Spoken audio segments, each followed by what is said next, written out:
bitácora de Pictopía. Se está legislando en mi país acerca del aborto. Es algo que por fin un gran sector, y me incluyo, creo que este país necesitaba. Y necesita. Todos sabemos, bueno, el aborto no es el aborto libre que se va a legislar acá, sino que se va a legislar el aborto terapéutico con tres causales. La primera, inviabilidad del feto, que ponga en riesgo la salud de la madre, la vida de la madre, y por violación.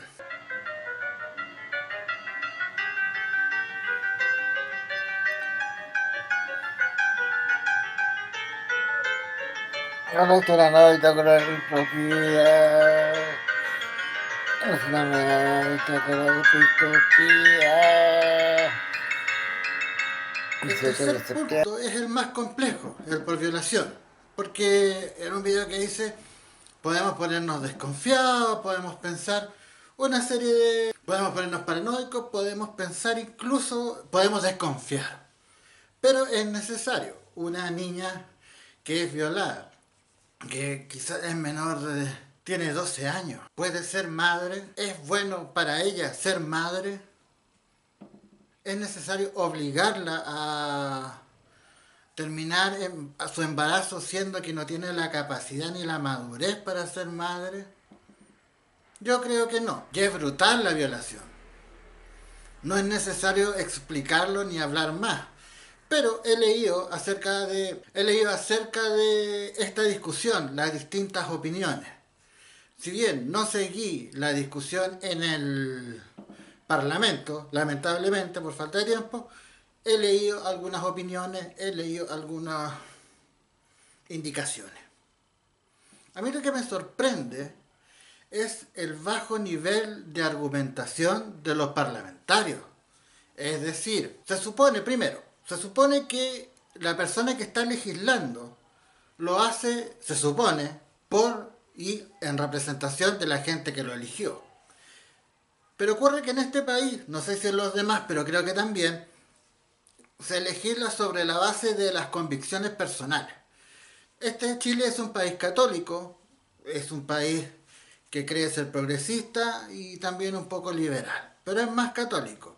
Y hay un partido, la Democracia Cristiana, que tiene valores basados en la moral cristiana, lógico. Y es ahí donde ciertos parlamentarios han dado opiniones, bueno, están los partidos conservadores también, de la derecha conservadora, de la ultraderecha conservadora también. Ellos dan opiniones o sus argumentos y son parlamentarios. Se supone que tienen que tener o estar informados o tener un grupo de asesores que también los guíe, pero dan opiniones tales como la gente va a abortar por deporte, que el padre, el violador y el agresor sexual de una niña es el padre de ese feto, embrión feto que está por nacer. El violador es el padre de el niño que está por nacer. Si eso es un delito, es una agresión sexual, como una diputada, senadora, no tengo idea, de la octava región, Val Reisenberger, siendo psiquiatra, es capaz de decir semejante barbaridad? ¿De qué estamos hablando? Me llama la atención que ese es el nivel. Tales como también las mujeres son el medio transportador o el medio administrador del que está por nacer. Y acá no me voy en postura el pro vida o el anti aborto está en contra de la mujer. Yo no creo eso.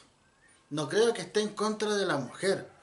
Sus valores apuntan a un valor jurídico y un valor moral que ellos consideran importante, que es la vida. Y ellos conciben la vida de distintas formas.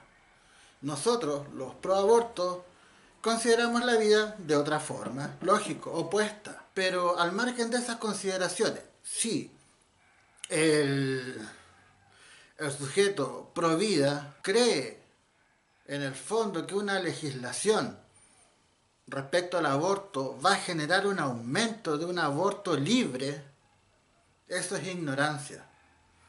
Como un legislador que es pro vida no está en contra de la mujer. Él está en contra de lo que él cree que es un asesinato, un homicidio, un matar gente. Y para ellos Dios es el único que dispone de la vida de las personas. Y eso es lo que piensa. No creo que sea un antimujer, sino que es un pro vida. Y está en su derecho. El problema con la derecha ultraconservadora y con el catolicismo en sí y todos los religiosos evangélicos protestantes, todos los que sean, el problema de ellos es que no están adecuados a la realidad social. Si yo no discuto que ellos puedan tener la mentalidad que quieran, las ideas que quieran, insisto, no son antimujer, son pro vida. Porque ellos consideran el inicio de la vida en determinado momento, de la concepción, lo que ellos quieran. Pero el problema está y radica en que esa postura pro vida es muy acotada. No abarca los derechos de las demás personas. Aunque alguien podría decir, también los abortistas es acotado y están también pasando a llevar los derechos de los pro vida. Es un empate, es cierto. Acá es una idea que va a prevalecer sobre la otra. Entonces, ¿qué es lo que tenemos que considerar? Desde mi perspectiva, creo que lo que tenemos que considerar es la realidad social. Es sabido que en este país, en Chile, la mayoría de las mujeres abortan por distintos motivos. Desde una falla técnica, y está estudiando en la universidad y no quiere perder la carrera, entonces aborto. Algunos tienen el dinero, hay métodos muy simples de abortar también. Hay un aborto por pobreza, hay un aborto...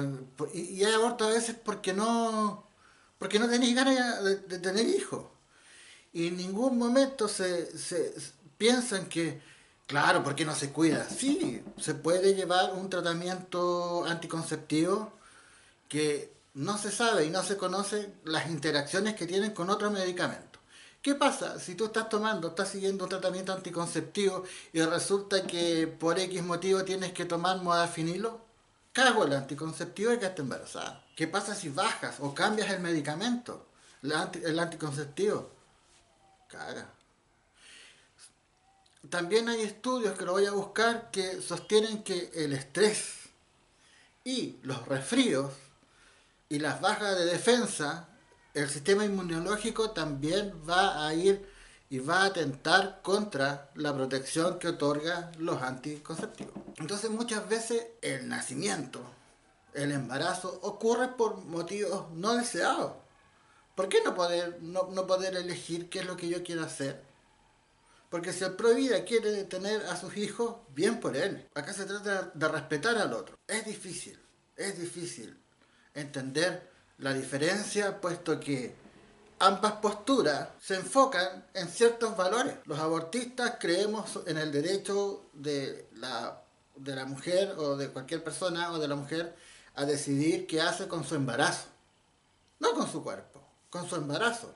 Porque lo que hace con su cuerpo ya está. Si quiere se mata, si quiere no se mata, si quiere se perfora, hace piercing, no sé, se opera, se cambia de sexo. Puede hacer lo que quiera con su cuerpo. ¿Qué es lo que hace con el embarazo? Que hay que empezar a afinar los conceptos. ¿Qué hace con el embarazo? Si quiere que lo interrumpa. Y con las tres causales del aborto terapéutico, que ni siquiera es un aborto libre. Es una cuestión casi humanitaria, casi de derechos humanos. Ustedes no han tenido la desgracia de poder conversar con una persona que tiene un embarazo con un feto inviable, que no tiene cerebro, que por 8 o 9 meses tiene que sufrir una serie de... Tiene que sufrir con las expectativas del resto, de ir con su guata enorme de embarazo y que la gente le diga, oh, qué bien, te felicito que vas a tener un hijo. Y ella sabe que ese hijo va a nacer muerto, pero tiene que llevarlo. Para ella el impacto de estar con un hijo que va a morir es mucho más grande y es mucho más traumático que el aborto en sí. Y lo que estamos haciendo en el fondo es abogar por una ley que ya estuvo. Tengo videos acerca de eso. de una ley que ya estuvo. Y los argumentos, digresión, pero los argumentos de los pro vida son demasiado pobres, son vergonzosos. Yo no, eso ya es una cuestión de, ni siquiera es un argumento, es una creencia personal, una atribución. Es un prejuicio y ese es el nivel de parlamentario. Pero acá pasa con las instituciones que, ¿por qué fallan? ¿Por qué fallan las instituciones? Hay una teoría de las instituciones. Pero en resumen, la institución para poder seguir adelante tiene que adaptarse a el contexto social. Nuestro contexto social es distinto del de hace, no sé, 30 años, que eran cuando estos viejos eran menos viejos, porque hay gente que es demasiado vieja, que no tengo nada contra los viejos, pero conservadores. La edad de inicio de la vida sexual son los 14 años.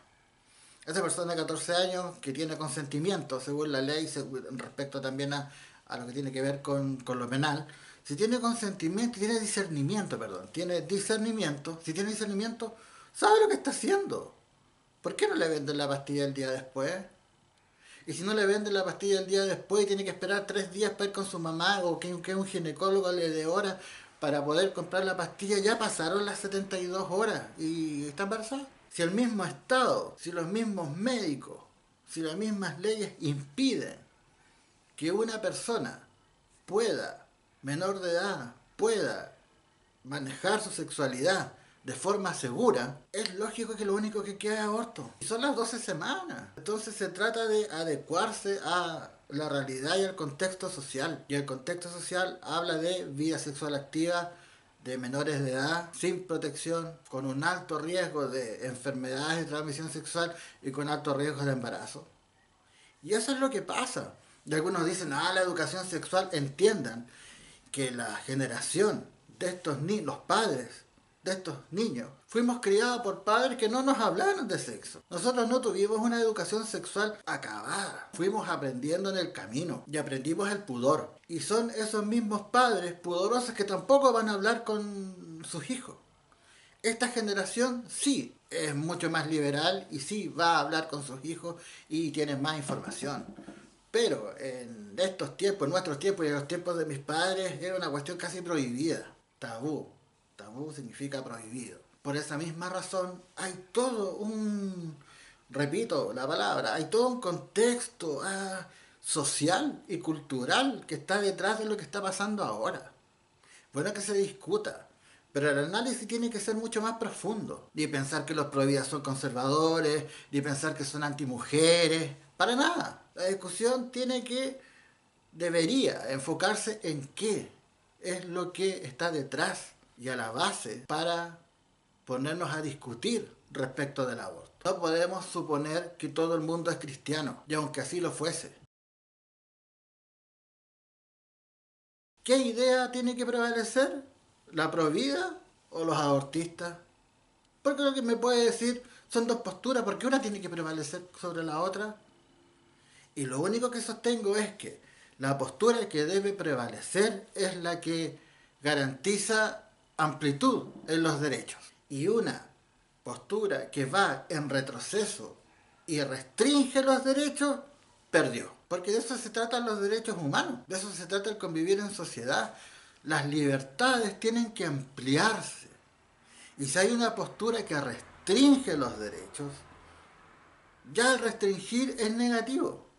Aunque alguien podría decirme un montón de cosas, pero nos vamos a enfocar en eso. Los derechos, si se restringen, esa visión debe dejarse de lado, porque afecta a la sociedad, al margen de qué idea sea. Si hay una postura que ayuda, que va a favor y amplía los derechos, tiene que ser aprobada. Así es simple. Pero ¿qué pasa en el Parlamento? Lamentablemente, esto del partidismo y del cálculo político ocasiona que la gente y los parlamentarios se vendan y no opinen y no legislen desde lo que sus representados necesitan, sino de trabar proyectos al margen del proyecto en sí, sino que patrolear al gobierno de turno. Y ocurre en todos los gobiernos. Es así, en la política se trata de eso, ya no del bien común. El telos de la política era el bien común. Ahora no, ahora es trolear al gobierno de turno. Así sea gobierno de derecha, de izquierda, siempre se van a poner. Y ahora que es año de elecciones, pero eso dejémoslo aparte.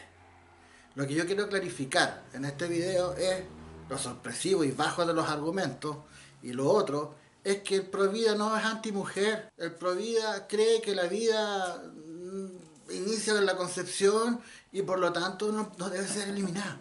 Eso es todo. Sea eso anti o contra los derechos de la mujer es distinto. Yo diría los derechos de las personas, porque acá las mujeres alegan que nosotros hombres, el heteropatriarcado, legisla sobre temas que no nos corresponden. Usted trata de amplitud de derechos, de retomar una ley que ya existió y que va en beneficio de... Es un aborto terapéutico. ¿Es la vida? ¿Qué es la vida? Dependerá de la visión de hombre. Pero yo prefiero ampliar los derechos a restringirlos.